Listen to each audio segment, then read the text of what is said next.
Segunda a los Corintios, capítulo 1,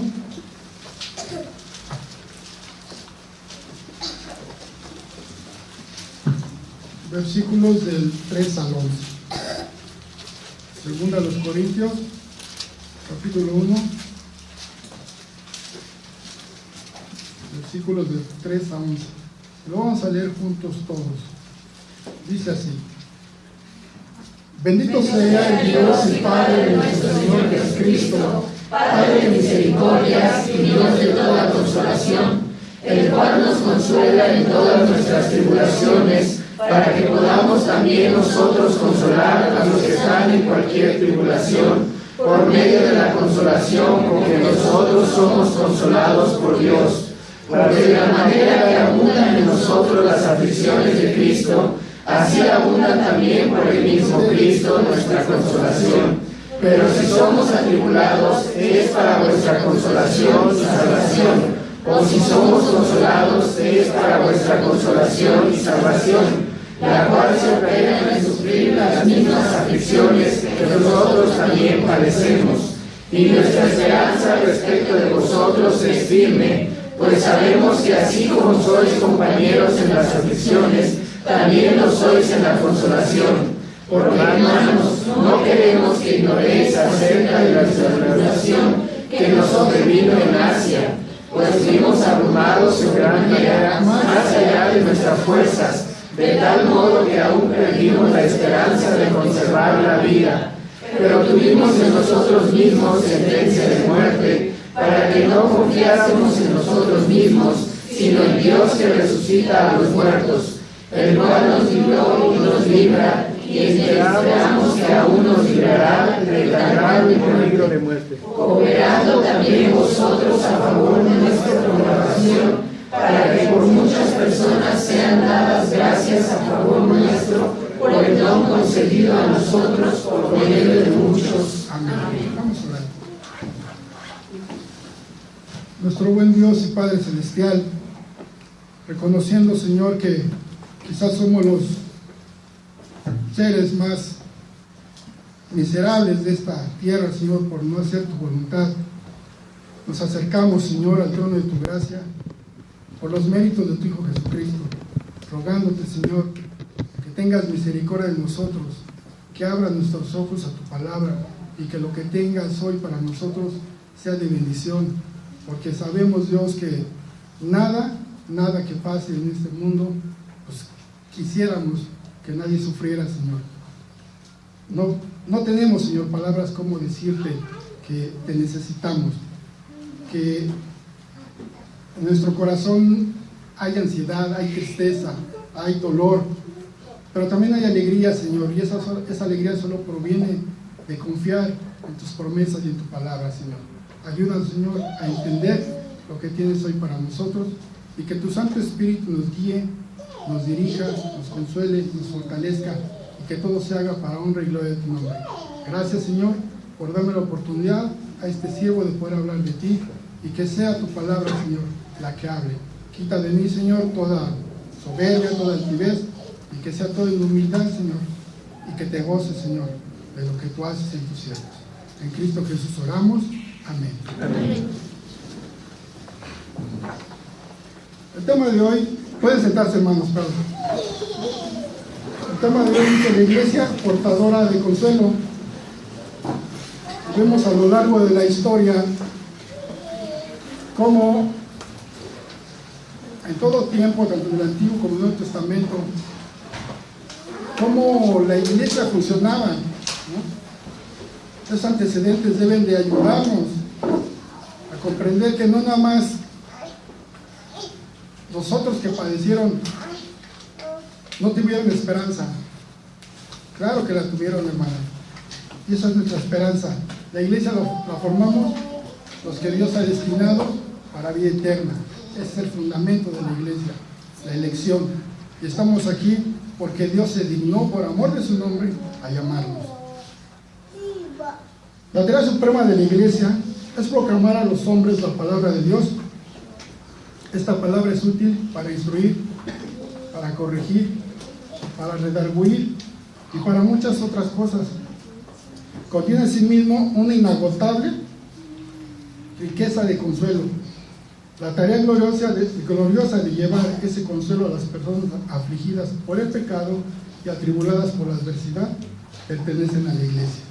Dice en la carta de Timoteo, 1 Timoteo 3:15, que la iglesia es que baluarte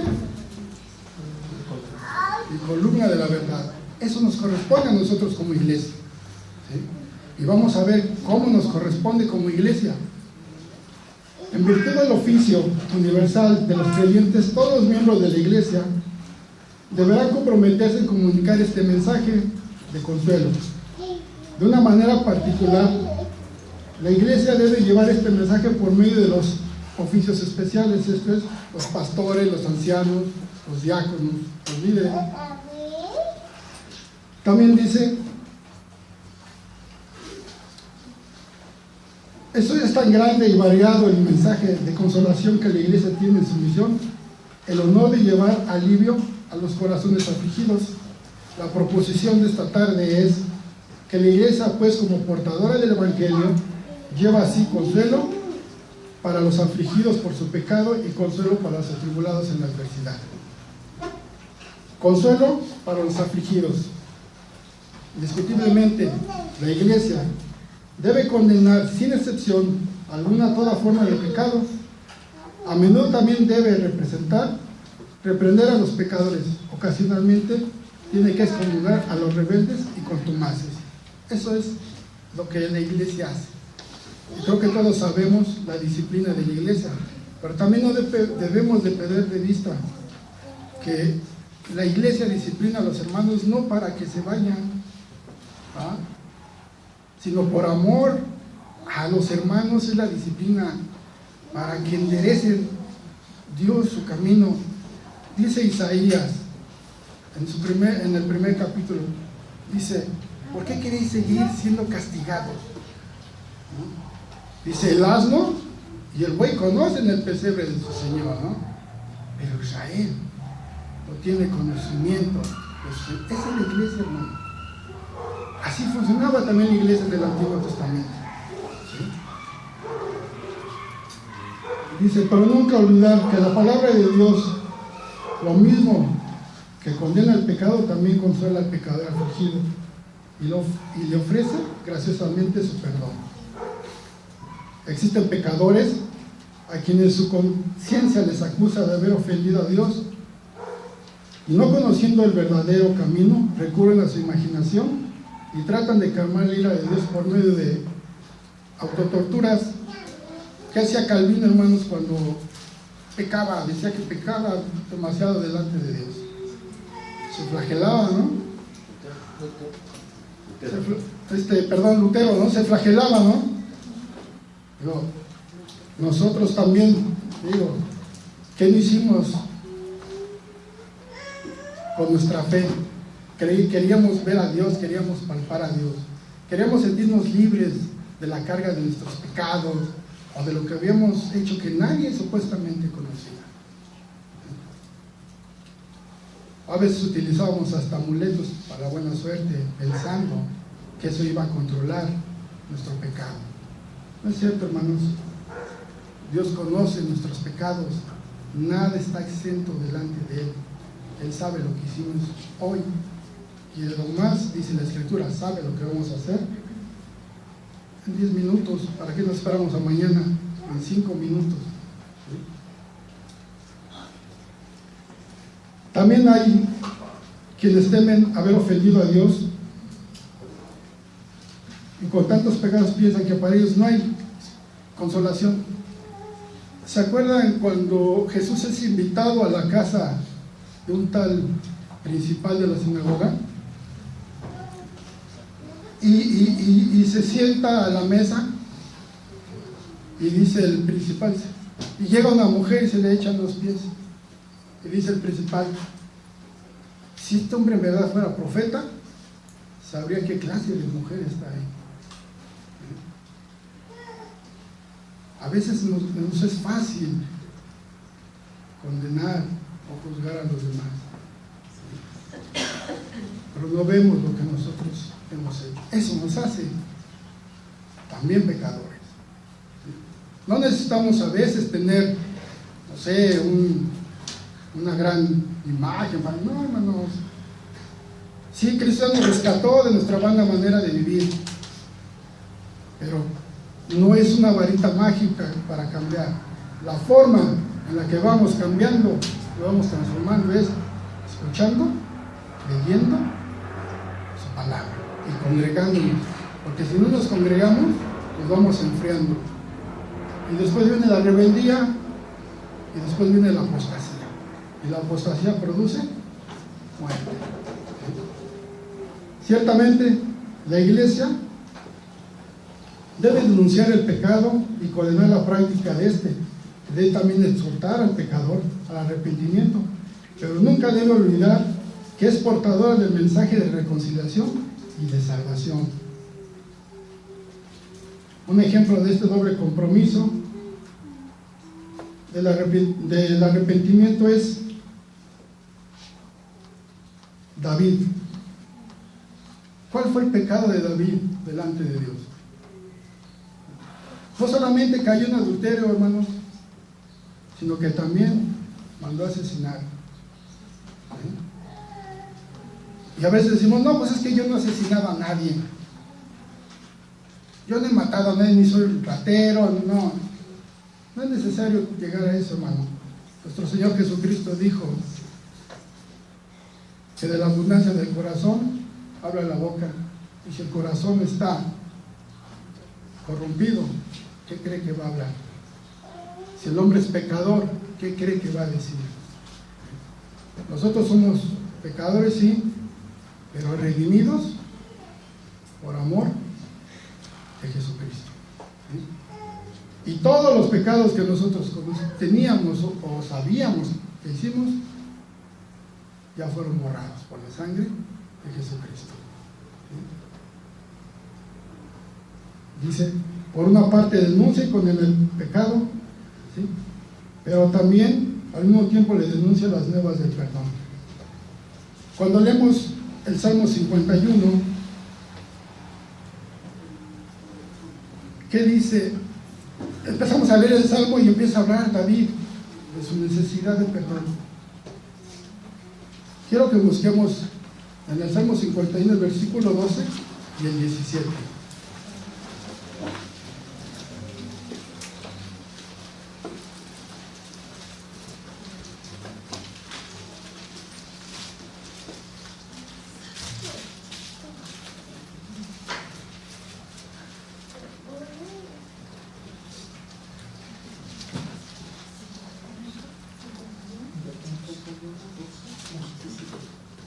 ¿Lo pueden leer? Bueno y espíritu noble excelente en los sacrificios de Dios, y los pecadores se convertirán a ti. Líbrame de homicidios, oh Dios, Dios de mi salvación. Cantará mi lengua tu justicia. Señor, abre mis labios y publicará mi boca tu alabanza, porque no quieres sacrificio que yo no daría. No quieres holocausto. Los sacrificios de Dios son el espíritu quebrantado, el corazón contrito y humillado, no despreciarás tú, oh Dios. Ese es el propósito por qué somos la iglesia del Señor. ¿Cuál es nuestro trabajo como iglesia del Señor? Sí, debemos exhortar y decir que está mal, que hay pecado, ¿sí? Pero hay una respuesta siempre de Dios para nosotros. ¿Sí? Natán era el profeta. ¿Sí? ¿Quién no ha pecado y ha sido feliz? Todos. Pero el que peca poco es feliz. Cuando hay pecado en nuestra vida, hasta parece que la misma gente percibe nuestro pecado. ¿Y qué pasó con David? En esta situación, el pueblo padeció, el pueblo sufrió, ¿sí? Su hijo se rebeló contra él. Las consecuencias del pecado son fuertes, hermano, son duras, ¿sí? Y no hay forma de cómo quisiera uno sanarlo. Pero qué bueno que hay tribulación, porque si no hubiese tribulación, no podríamos doblar las rodillas delante de Dios y decir, perdóname. ¿Sí? He pecado contra ti y contra el cielo. Vuelve el gozo de tu salvación. ¿Sí? Eso es lo que produce la palabra de Dios. Y por eso Dios nos ha juntado para eso, para que veamos también las necesidades de nuestros hermanos y oremos por los que Dios ha destinado para vida eterna. Hay mucho pueblo, dice el Señor, en su reino, pero hay que llamarlos, dice Jesús, hay que predicar el Evangelio, hay que darles las buenas nuevas, que hay perdón de pecados y vida eterna. ¿Sí? Eso es lo que la iglesia le corresponde hacer. A todos los pecadores puede y debe decírseles que si se arrepienten de corazón y acuden a Cristo para lavar sus pecados en la sangre carmesí del Cordero, Dios arrojará la multitud de sus transgresiones del pecador tan lejos como está el oriente del occidente. Lo dice el Salmo 103, 12. Y echará todos sus pecados a las profundidades del mar. Lo dice Miqueas 7, 19. Y aún así, esta no es la totalidad de la profundidad del perdón, porque no hay que descuidar la preciosa verdad de que Dios no quiere la muerte del impío, sino que el impío se aparte de sus perversos caminos para que viva. Ezequiel 18:23. También debe decirse que Dios no quiere que ninguno perezca, sino que Él quiere que todos procedan al arrepentimiento. Segunda de Pedro 3:9. Entonces, hermanos, hay que preocuparnos, porque todavía hay hermanos nuestros de carne, de sangre, que no conocen el Evangelio, ¿sí? Que no se han arrepentido, y tenemos que orar cada día por ellos, ¿sí? Aunque a veces sean un poco espinosito, ¿no? Es que a mí hizo esto, no, hermanos, esto también es para mí, porque tengo, quieren saberlo, ¿verdad? Tengo 3 hermanos, ¿no? Y hay unos que de plano me han desechado como hermano, pero gracias a Dios, hermano, porque Dios permite eso para que yo pueda orar por ellos. Y me gozo en el Señor de ver que unos cuantos de mis hermanos están en Cristo. Eso es nuestro propósito, porque Dios nos llamó como iglesia. Tenemos la verdad, Jesús es la verdad. Él resucitó de los muertos, también yo voy a resucitar. Él tiene vida eterna, bien, yo tengo vida eterna. Eso es lo que tenemos que decirles. ¿Sí? Eso es de las bendiciones que se están perdiendo nuestros hermanos. Como dice la Escritura, si obedecemos, hay bendición, hermanos. ¿Sí? Y si no obedecemos, pues no esperemos que nos vaya bien. Claro, quizás dirá uno, pues siempre me va bien, sí, pero no está Cristo en tu vida, no tienes una esperanza eterna, vives el día, pero nosotros no vivimos el día. Esa es la gracia de Dios, hermano. El mensaje consolador de la iglesia es, pues, la denuncia del pecado y la esperanza para el pecador. La sangre de Jesucristo nos limpia de todo pecado. Primera de Juan 1:7. Pero también, ¿se acuerdan de Zaqueo? ¿Cuál era el pecado de Zaqueo? Le robaba a sus propios hermanos, ¿no? ¿Cómo? Pues ese es un ladrón, ¿no? Le aumenta los impuestos, así lleva su... Pero ¿qué le dijo Jesús? Porque el Hijo del Hombre vino a buscar y a salvar lo que se había perdido. Nosotros, los pecadores quizás más grandes de la tierra, estamos aquí porque Dios nos llamó. No somos finísimas, quisiéramos ser finísimas personas, hermano. ¿Sí? Pero eso le corresponde a Dios. Irnos renovando, regenerando. Y lo hace por medio de su Espíritu Santo. Esa es la gracia de Dios para nosotros. Y eso es lo que tenemos que compartir a nuestros seres queridos, a los que nos aman y también a los que quizás no nos amen tanto. Consuelo para los atribulados en la adversidad. Toda miseria y desventura, toda enfermedad y dolor, toda angustia y desolución, toda adversidad y aflicción, y aún la misma muerte, son consecuencias del pecado. Por causa del pecado, como las chispas se levantan a volar por el aire, así el hombre nace para aflicción. Esta tierra, que es la habitación del hombre, que es la habitación del hombre pecador, está transformándose rápidamente en un enorme cementerio. Y lo vemos. Acaba de pasar una situación muy fuerte en Baja California, ¿no? Los que no conocen a Dios dicen, es que la sabia naturaleza. No es cierto, hermano. Dios está llamando al hombre al arrepentimiento. Las cosas que pasan no es por casualidad.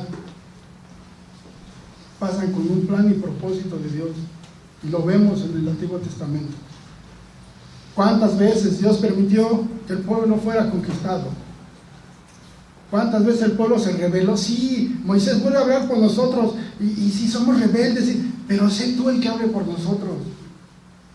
Reconocían, hermano. Pero como dice el Salmo 51, un corazón contrito y humillado, ese no despreciará a Jehová. Hay que hacerlo de verdad, hermanos, con corazones sinceros. Vete, le dijo Jesús a la mujer, adúltera, vete y no peques más. Esa debe ser nuestra convicción, de saber que estas pequeñas tribulaciones no son nada comparadas a la gloria que nos espera, al reino de nuestro Señor, a estar con Jesucristo, verlo cara a cara. Esa es mi esperanza. Quiero conocer a Jesús cara a cara, ¿sí? Y eso les comparte la palabra, ¿sí? El que cree en mí, aunque esté muerto, me verá, ¿sí? El que viene a mí, yo no le echo fuera. La palabra nos insta siempre a echar toda nuestra confianza en las promesas de Jesucristo. El pueblo quería conocer a Dios. ¿Está bien? Lo voy a presentar delante de ustedes. Llega nuestro Señor Jesucristo. ¿No querían conocer a Dios? Porque soy Galileo. ¿De Galilea qué puede salir? Pues nada bueno. ¿Qué había en Galilea? ¿Sí? Puros celotes, anticonstitucionalistas, se rebelaban de nuevo. ¿Qué podía haber? Pero cuando empieza el Señor Jesús a sanar, empieza a levantar, a resucitar muertos, empiezan los ciegos a ver, ¿sí? Dice los fariseos, sí, pero en la ley dice que, dice Ezequiel que pues no daré mi gloria a nadie más. ¿Quién cree que estaba con ellos? Solamente Dios podía resucitar muertos. Solamente Dios podía hacer caminar a los paralíticos. ¿Quién estaba presente? Nuestro Señor Jesucristo es Dios. No lo reconocieron. Por esas cosas que hizo, yo quiero conocer a Jesús. Yo quiero estar con Él. Esa debe ser nuestra esperanza y dársela a los que no lo conocen todavía. A los que aún quieren amar a un hombre, ahí está Jesucristo. ¿Sí? Dice la palabra, porque solo hay un mediador entre Dios y los hombres. ¿Quién es? Jesucristo. Ahí está el hombre. El hombre siempre quiere imaginarse a Dios a su forma y no va a ser así. Pero en verdad quieren adorar al hombre. Ahí está Jesús. Vamos a seguirle, vamos a seguir los pasos, vamos a ponernos a su nivel a ver si alcanzamos, ponernos a su nivel. Esa es nuestra salvación, esa es nuestra esperanza y confianza, hermano. Y eso es lo que la iglesia del Señor Jesucristo, que ganó con su muerte, con su sangre preciosa, es la que tiene que proclamar esas maravillas, hermano. Y nosotros no tenemos que quedarnos callados, ¿sí? Porque necesidad, dice la Escritura, nos ha sido impuesta. Que prediquemos antes, a tiempo y fuera de tiempo. ¿Sí? Esa es la obra de la iglesia, hermanos. Que no caigamos a veces en que somos mejores que los demás, no es cierto. Hay que reconocer de dónde nos sacó Dios. Hay que mirar qué fue todo lo que Dios pasó por alto para llamarnos. ¿O qué? ¿No se acuerdan todo lo que padecimos cuando andábamos en Cristo? Ese es el propósito de la iglesia del Señor.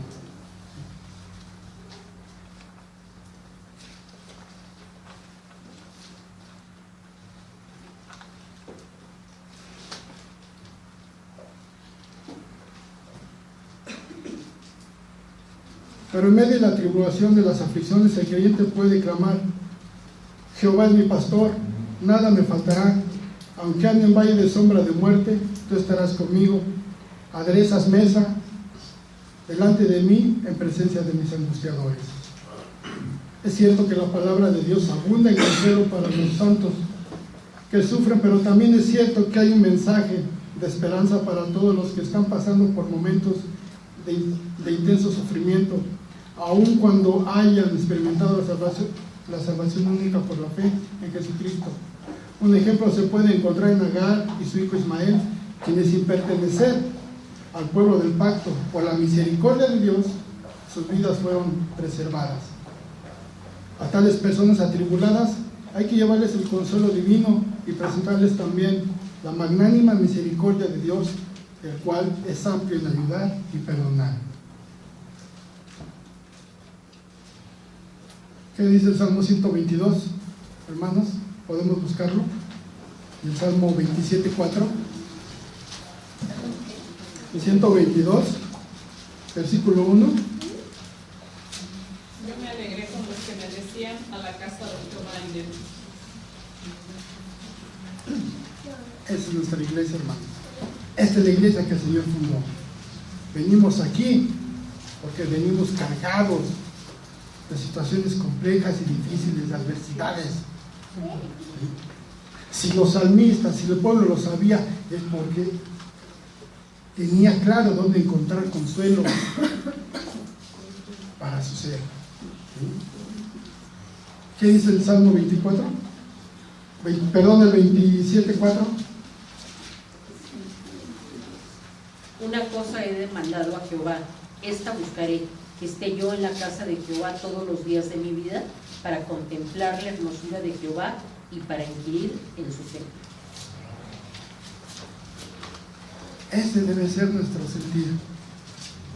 Yo voy a la iglesia porque voy a recibir palabra de mi Señor, porque necesito de Él, ¿sí? Porque me duele el corazón.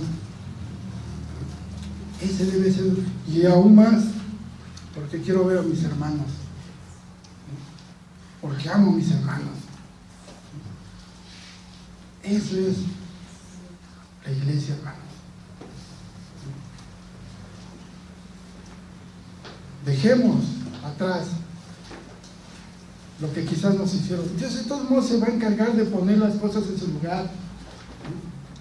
Y sabemos que cuando Dios obra, actúa para defendernos, sabemos cómo nos defiende. ¿Sí? ¿O a poco ustedes van a dejar a sus hijos abandonados? ¿A poco van a ustedes, no van a interceder por sus hijos cuando los están insultando, golpeando? No van a interceder por ellos. Si nosotros, siendo malos, dice nuestro Señor Jesucristo, sabemos hacer buenas cosas, cuanto más nuestro Padre, que no hará por sus hijos. Dice la Escritura que somos ¿qué? La niña de sus ojos. Esta es su iglesia, hermano. Nosotros somos su iglesia. Estamos reunidos aquí por Él, para Él. Estamos para servirle. ¿Sí? Y sabemos que siempre le pedimos. ¿Sí? Y siempre está presto. Él no se duerme. ¿Sí? Siempre está presto. ¿Sí? ¿Cuándo debemos llegar? Señor, ¿qué quieres que haga por ti? Ese debe ser. ¿Quieres que ame a mi hermano? ¿Quieres que ayude a mi hermano? Pues claro, eso quiero. Pero eres rebelde.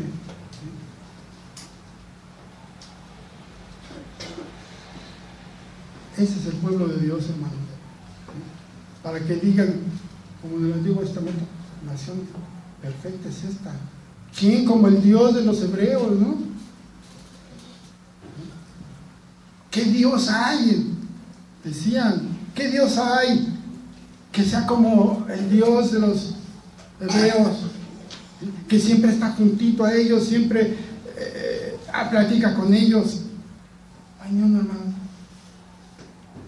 Por eso nuestro Señor Jesús dijo, yo soy. Yo soy. Cuando fueron por Él al Getsemaní, ¿qué dijeron los que iban por Él? ¿Dónde está Jesús, el Nazareno? Yo soy. ¿Qué pasó? Dicen que retrocedieron y unos cayeron. Esa es la autoridad de nuestro Señor Jesucristo. Y con esa autoridad y amor, ¿sí?, nos vino a rescatar. Y somos para Él su verdadero tesoro.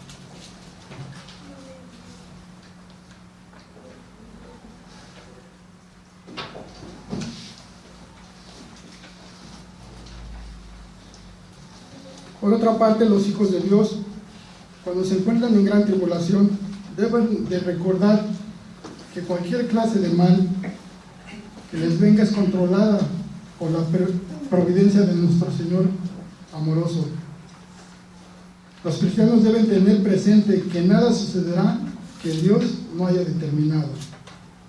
Y Pablo dice, y sabemos que a los que aman a Dios, todas las cosas ayudan a bien. Esto es, a los que conforme a su propósito son llamados. Hermanos, no nos espantemos de la tribulación o de la disciplina de nuestro Dios. Lo hace porque nos ama. ¿Sí? Somos seres humanos que sentimos, lloramos, sí, pero Dios nos va a permitir que pase más allá. ¿Sí? Dice el apóstol Pablo, porque esta leve tribulación no es para perdición, sino para bendición. ¿Sí? Es para nosotros. Nosotros ya no vivimos por como dicen, pues por fortuna, no. Nosotros vivimos por lo que Dios decida de nuestra vida. En de cuentas somos sus hijos, somos su creación. ¿Sí? Él es soberano. Pero algo importante sí debemos de tener, hermano. ¿Sí? Algo seguro y confiado.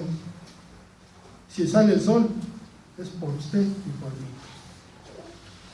Si comemos hoy, es por usted y porque Dios así lo decidió. ¿Sí? Nosotros somos la sal y la luz del mundo. Por nosotros sale el sol, por nosotros hay agua. Pero Dios bendice a los que no conocen por causa de nosotros. ¿No le dijo a Noé? Noé, ya no voy a terminar la tierra con agua, pero sí voy a hacer un pacto contigo, ¿no? Habrá sol, habrá luna, habrá todas las estaciones por ti y por tus hijos y por todos los que vendrán. Somos privilegiados, hermanos. Los paganos, los que aún rechazan la gracia de nuestro Señor Jesús, viven por nosotros, hermanos. Y no es que nos sintamos mayores o que nos sintamos soberbios, no. Simplemente es porque es nuestro Padre. Y como Padre ama a sus hijos, les da lo que sus hijos necesitan. Eso es lo que tenemos de anunciar, hermanos. ¿sí? Que Dios nos ha llamado para ser su iglesia perfecta, santa. Y eso solo se obtiene no dejando de congregarnos, de escuchar su palabra, orar, leer y amar a nuestro prójimo. Así funciona, hermano. Mientras, no podrá suceder eso. El testimonio de la iglesia es el que debe prevalecer. Cuando llamó a Abraham, lo hizo para eso. Llamó a Abraham para ser un pueblo que le adorase y le amase.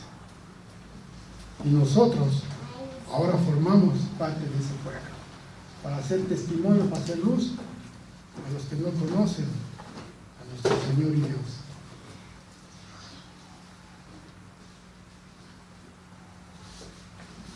Esto no es un sueño ni una ilusión. Los hijos de Dios saben que la tribulación es como el carbón de un diamante, que sí es completamente negro, pero cuando es traído al sol, brilla como un diamante. Y sí es cierto, hermano. ¿Cuántas veces nos han dicho, ¿por qué ya no haces lo mismo? ¿Por qué no compartes con nosotros? ¿Por qué no te vas con nosotros allá? Es cierto, hermano, Dios nos transforma.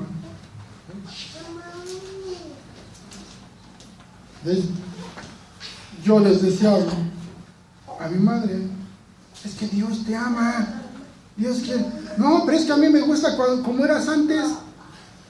Digo, ¿qué, no sufrías o no llorabas porque yo hacía esto y esto y esto? Pues sí, dice, pero ahora pues ya cambiaste de religión.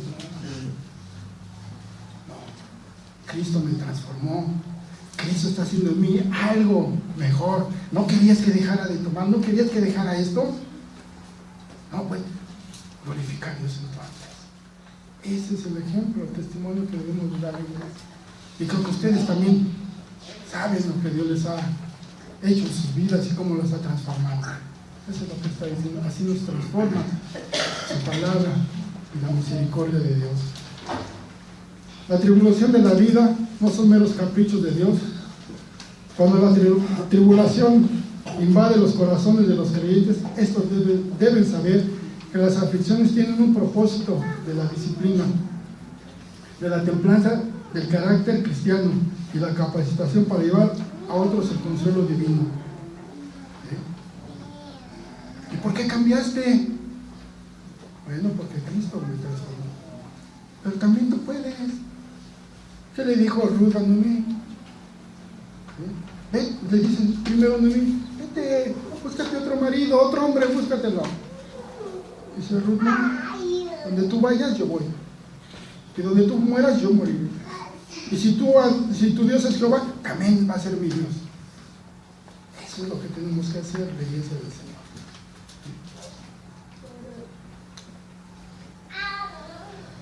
La iglesia, como portadora de consuelo, ha sido habituallada con la palabra de Dios, el bálsamo reconfortante de la oración y la ayuda insustituible del Espíritu Santo, el cual fue designado por Cristo como el Consolador. La iglesia, en el ejercicio de su oficio consolador, usa la Sagrada Escritura para hacer resaltar las promesas alentadoras, consoladoras que Dios ha registrado en ellas. Estas promesas consoladoras la iglesia las muestra, las proclama y las enseña, pero además agoniza en oración por los afligidos de la iglesia y por los atribulados de su comunidad. Ora con ellos y por ellos. Esto por cierto es un ministerio minimizado y casi hasta olvidado por no pocas iglesias cristianas. Y por último, de mencionarse que su tarea proclamadora del consuelo y la oración por los atribulados es dirigida, fortalecida y confirmada por el poder del Espíritu Santo. Tenemos nosotros la ayuda del Espíritu Santo. ¿Sí?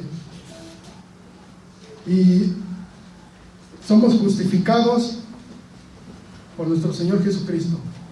Entonces, cuando nosotros, ya justificados por nuestro Señor, tenemos toda esa confianza de poder acercarnos a Dios y orar unos por otros.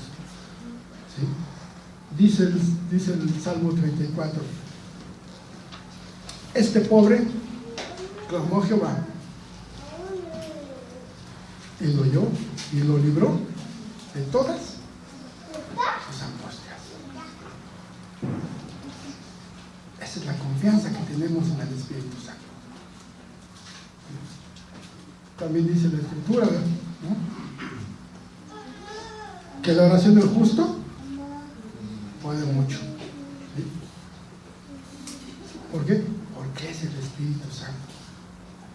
Hermano, nosotros a veces oramos y quizás a lo mejor no sabemos que sí, pero el Espíritu Santo las presenta perfectas, claras, santas delante de Dios.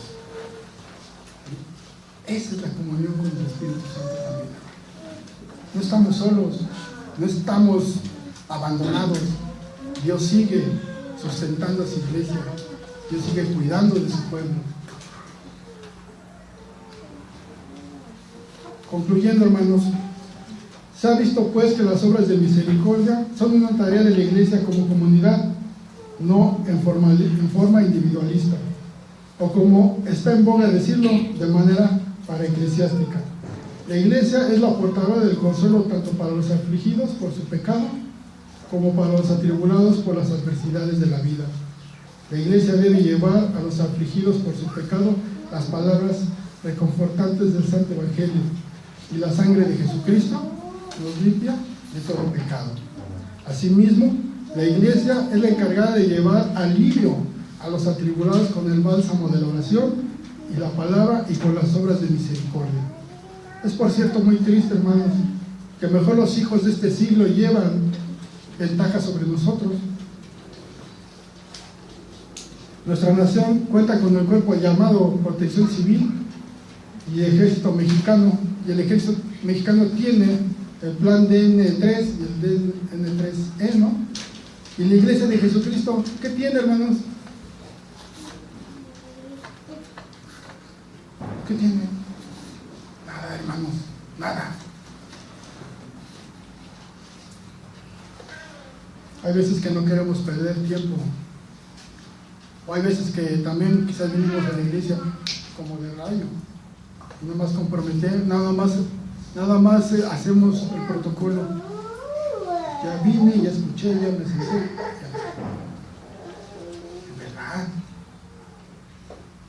En verdad estaremos adorando de esta manera a Dios.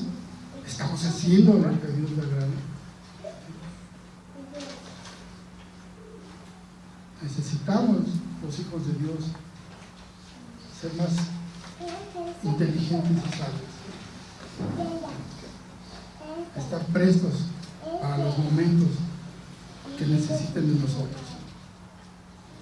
Lamentablemente, las pocas iglesias que así abrazan este ministerio esperan con esta acción de paso llevar agua para su molino, es decir, están esperando con esto hacer crecer el número de membresía.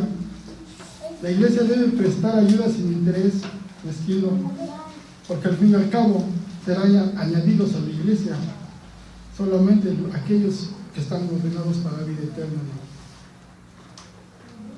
Entonces eso debe preocuparnos nada más. Voy a hablarle a mis amigos, voy a decirles que Cristo ya, a lo mejor Dios tiene ya ahí uno, pero necesita escuchar la palabra de Dios. Yo no estoy diciendo que no haga la iglesia ayuda ahorita en lo que está pasando con los de Baja California, no estoy diciendo que no la haga así, pero que no se haga con un interés de querer llenar la membresía y decir, pues ya somos 1000, pero de esos 1000, ¿cuántos en verdad están preparados? ¿Cuántos en verdad tienen el conocimiento del Señor y están dispuestos a todo con el Señor? ¿Sí? La parábola del sembrador es clara, ¿no? Los que estamos aquí estamos porque Dios nos destinó para ello y ha puesto en nuestro corazón de que sigamos firmes y adelante. Y los que no, ya sabemos, hermanos, que sigan solitos, porque no eran de nosotros, dice.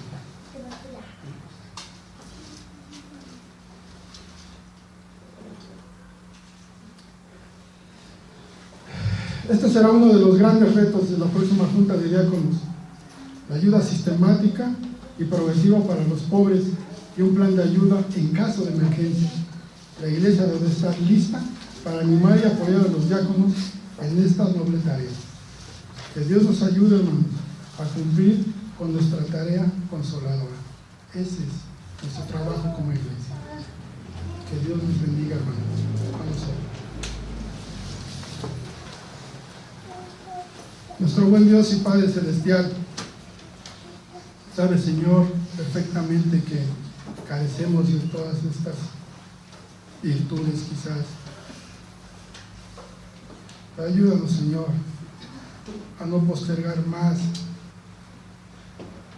nuestra vida para lo que nos has llamado. Ayúdanos, Señor, a hacer ayuda para los afligidos, para los que están tristes, Señor. Como dice tu palabra, sin ti, Señor, lejos, apartados de ti, nada podemos hacer. Te necesitamos, Dios. De verdad necesitamos que transformes nuestra vida y sea grata delante de tu presencia, Señor. Y que puedas decir de nosotros, como dijiste de Jesús: este es mi Hijo amado, en quien tengo complacencia. Ayúdanos, Padre, a hacer verdadero testimonio como iglesia, como siervos rescatados por ti y agradecidos de que nos libraste de la condenación del pecado, Señor, y nos diste vida juntamente con Jesucristo, porque nos levantaste del muladar, del polvo, y nos has puesto en lugares que ni siquiera imaginamos. Gracias, Dios.